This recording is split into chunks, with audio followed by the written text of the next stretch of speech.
তো প্রিয় ভাই, আপনি আমাদের থেকে নাকের পলিপাসের ট্রিটমেন্ট নিলেন, তাই না? জি। তো ট্রিটমেন্ট নেওয়ার আগে আপনার কতটুকু সমস্যা ছিল, আর ট্রিটমেন্ট নেওয়ার পরে এখন কতটুকু ভালো লাগতেছে, এই বিষয়টা যদি একটু জানাতেন। আলহামদুলিল্লাহ, আমি আইছি যে 3 মাসের জন্য।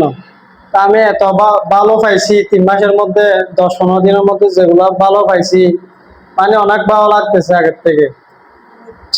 ট্রিটমেন্ট নিচ্ছেন 15 দিন হচ্ছে, এখন জি, খুব ভালো লাগছে। অনেক ভালো লাগতেছে। নাকের মধ্যে নিঃশ্বাস নিতে পারি নাই, তো এই নাকের মধ্যেও মাংস বাড়া ছিল, মাথা ব্যথা করতো। এখন তো আলহামদুলিল্লাহ এখন সুস্থ, কোনো সমস্যা লাগে না? কোনো সমস্যা লাগে না এখন। আচ্ছা, আপনি আমাদের খবরটা কিভাবে পাইছেন? পাইছি যে আমার নানু একটা, ওদের নানু বলছে আমার, ওদের এরকম এরকম, মানে এটা ভালো হবে, এখানে যাও। উনি তা আমাদের আমরা থেকে treatment নিছেন। জি, এটা নিয়ে এখানে চলে আসি। আলহামদুলিল্লাহ এখন অনেক সুস্থ লাগতেছে, ভালো লাগতেছে। আলহামদুলিল্লাহ, লাখো লাখো শুকরিয়া।